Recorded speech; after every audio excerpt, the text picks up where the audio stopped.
भाई इधर सेंटर में आइए। शंकर पढ़ भी रहा है बैठे बैठे।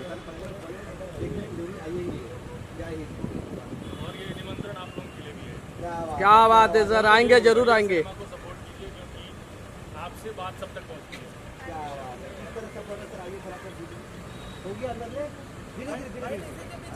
कहानियाँ चुनी गई, वरना 9 रसों की और भी कहानियाँ हो सकती हैं। ये सबसे अच्छी बात है कि प्रवीण जी की ये सोच है, ये सोच इतनी स्ट्रांग है जो सोसाइटी के लिए, एक होता है ना कि एंटरटेनिंग फिल्म, एंगेजिंग फिल्म, ये ज़रूरी फिल्म है फॉर दिस सोसाइटी, पूरे हिंदुस्तान के लिए। शुद्ध प्योर भारत की मिट्टी की फिल्म है, शुद्ध प्योर हमारे आसपास की कहानियों की फिल्म है। जिस कहानी में मैं हिस्सा बना हूँ उससे मैं बहुत रिलेट करता हूँ। बाकी कहानियाँ मैंने भी देखी नहीं, मेरे लिए भी सरप्राइज है। बहुत रिलेटेबल स्टोरीज़ हैं इसमें।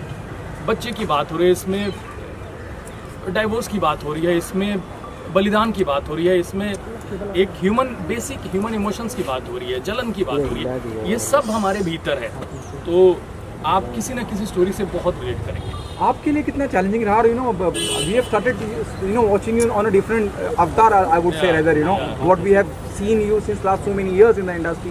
It started with Ludo and you going, this is another thing you're doing. What is the most challenging part while working on it? It was very difficult for me to play that character. That is very tricky character. वो प्यारा लगते लगते कब हरामी निकल जाता है पता नहीं चलता है।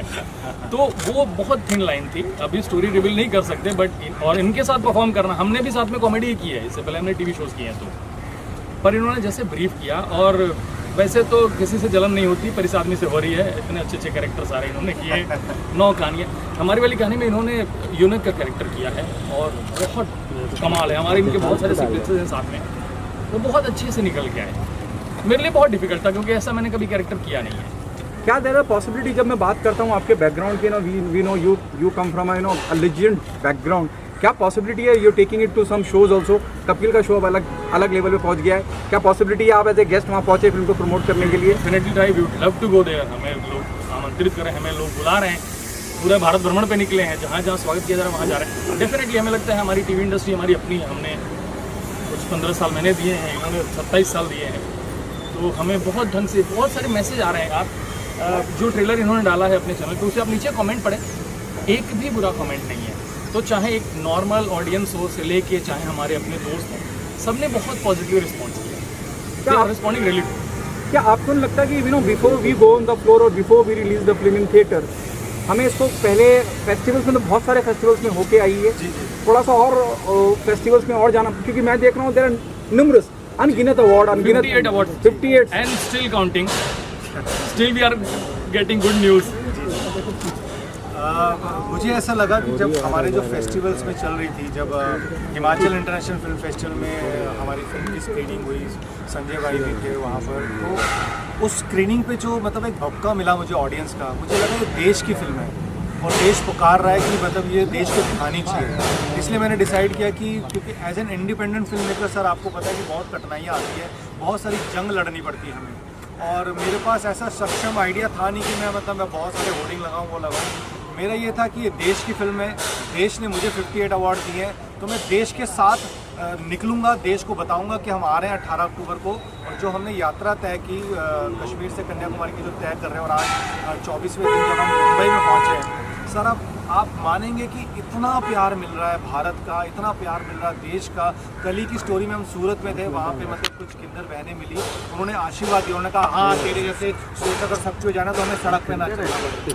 सर ये हम जीत गए। मतलब सिर्फ पैसा कमाना मेरा मकसद नहीं, मेरा मकसद है कि जेन्युइनली जो ये समाज की 9 कुरीतियाँ हैं, उनसे जेन्युइनली हमारे समाज में परिवर्तन आए, हमारी बहन बेटियों के साथ रेप ना हो, हमारा डाइवोर्स ना हो, क्योंकि डाइवोर्स हस्बैंड वाइफ का नहीं होता, पेरेंट्स और बच्चे का होता है, और डोमेस्टिक वायलेंस ना हो। मेरी नज़र में वो आदमी जो औरत पे हाथ उठाता है वो नपुंसक है। उस नपुंसकता को ठीक करने के लिए हमें ग्राउंड लेवल पे आज से काम करना पड़ेगा, क्योंकि जो हमारी भारतीय संस्कृति है वो लुप्त होती जा रही है, वो फुर्सत के लम्हे लुप्त होते जा रहे हैं, परिवार में मतलब लोग बैठना बंद कर दिया है। तो हमारी ये जो 9 कहानियाँ हैं, उन 9 सामाजिक कुरीतियों को अंत करने का एक प्रयास है, और उस प्रयास में पूरा भारत साथ दे रहा है, पूरा भारत आशीर्वाद दे रहा है। तो यही एक प्रयास है कि हमारा यूथ यस में बिलीव करे। मैं भी यस में बिलीव करता हूँ, इसमें मैं आपको पहले ही कह रहा हूँ कि 18 अक्टूबर को हम इतिहास रचेंगे और मिरेकल होगा, है ना पारितोष?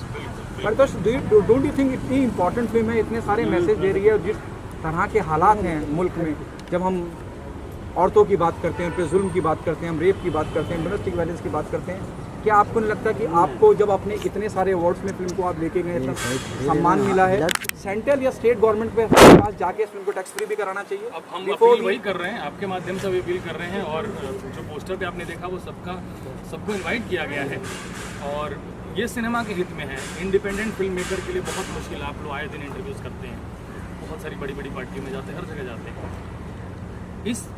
इन हालातों में अगर एक आदमी ने फिल्म बनाई है तो ये इसका रिटर्न गिफ्ट होना चाहिए कि हम टैक्स फ्री कर दें। तो हम रिक्वेस्ट करेंगे कि अगर ऐसा हो सके तो बहुत अच्छा रहेगा, क्योंकि जिनकी फिल्म है उन तक तो पहुँचे आसानी से, जिनके लिए बनी है पता चला वही नहीं देख रहे, तो उन तक पहुँचे हम ये चाहते हैं। और अच्छे लेवल पे रिलीजिंग है 18 तारीख को, 18 अक्टूबर को आप ज़रूर देखिए अपने नज़दीकी सिनेमाघरों में, और दूर के हो तो भी, है ना। मेरा आखिरी 2 सवाल है टू यू सर। क्या आपको लगता नहीं है, जब मैं जैसे परितोष ने कहा, मैं बहुत एग्री करता हूँ, film making is a very serious business. आप बना लेते हैं, फिर उसकी लोडिंग का पैसा, फिर इसका पैसा, फिर उसका पैसा, there are so many thing involve, you know, बहुत पैसा लगता है, और कोई बहुत जुनून से बनाता है, जैसे आपने बनाई है, पैशनेट होके अब फिल्म नहीं बनती, अब कैलकुलेटर पे फिल्म बनती है कि इतना पैसा यहाँ से इतना पैसा। क्या आपको नहीं लगता है somebody who understand cinema so deep, for example Shabana Azmi, for example Nandita Das, for example Aamir Khan साहब, क्या आपको नहीं लगता कि आप उन लोगों को अप्रोच करके एक स्पेशल स्क्रीनिंग उन्हें दिखाई जाए? बिल्कुल सर, मतलब मैं तो पूरा, don't you think so? Paritosh, what's your take on that? 17 को प्लानिंग कर रहे हैं, 18 हमें रिलीजिंग है, तो 17 को तो हम इनवाइट तो सबको करेंगे, और सब आए तो बहुत अच्छा है, वो आना चाहिए। Thank you so much guys. मुझे ऐसा लगता है Please सर go कि ये प्रयास किया गया, ये इतिहास में पहली बार हुआ है कि कोई फिल्म मेकर कश्मीर से कन्याकुमारी ऐसे जा रहा है, और लिटरली सड़क पे उतर के मैं ऐसे होर्डिंग लेके खड़ा हो जाता हूँ जहाँ लोग दिखते हैं, लोग आते हैं, पढ़ते हैं, फिर मैं उनको बताता हूँ। हम इंदौर पहुँचे, अरे आप वही है ना जो होर्डिंग लेके खड़े रहते हैं। तो देश का जो प्यार मिल रहा है, मुझे ऐसा लगता है कि सर मैं ये टैलेंट का एक जो रेत है ना हमारे समुद्र पास में, उसका एक रेत का छोटा सा दाना हो। मैंने जो 1 साल फेस्टिवल में जो देखा है टैलेंट, इतना टैलेंट है सर, इतना टैलेंट है। हमारी इस कोशिश से 18 अक्टूबर को बहुत सारे इंडिपेंडेंट फिल्म मेकर को हौसला मिलेगा, और वो भी मतलब अपना सिनेमा आपके पास लेके आएंगे, और जब देश हमारी फिल्म को देखने आएगा, हम जैसे इंडिपेंडेंट फिल्म मेकर जिन्होंने जेन्युइनली अच्छी फिल्म बनाई है, जो जेन्युइनली चाहते हैं कि रेप ना हो, हमारी बहन बेटियाँ सुरक्षित रहें, हमारा यूथ यस में बिलीव करे, तो जब देश हमें वो सपोर्ट करेगा ना, तो आने वाले 2025 में आप देखिएगा कितना सारा टैलेंट आपके सामने इन्हीं कैमरों के सामने खड़ा होगा और अपनी कहानियाँ लेकर आएगा। तो हमारा ये प्रयास है कि जेन्युइनली नए टैलेंट को सपोर्ट मिले, और कहानियाँ लेके आप लोगों के सामने आए। Thank you so much guys. 18 October. Thank you.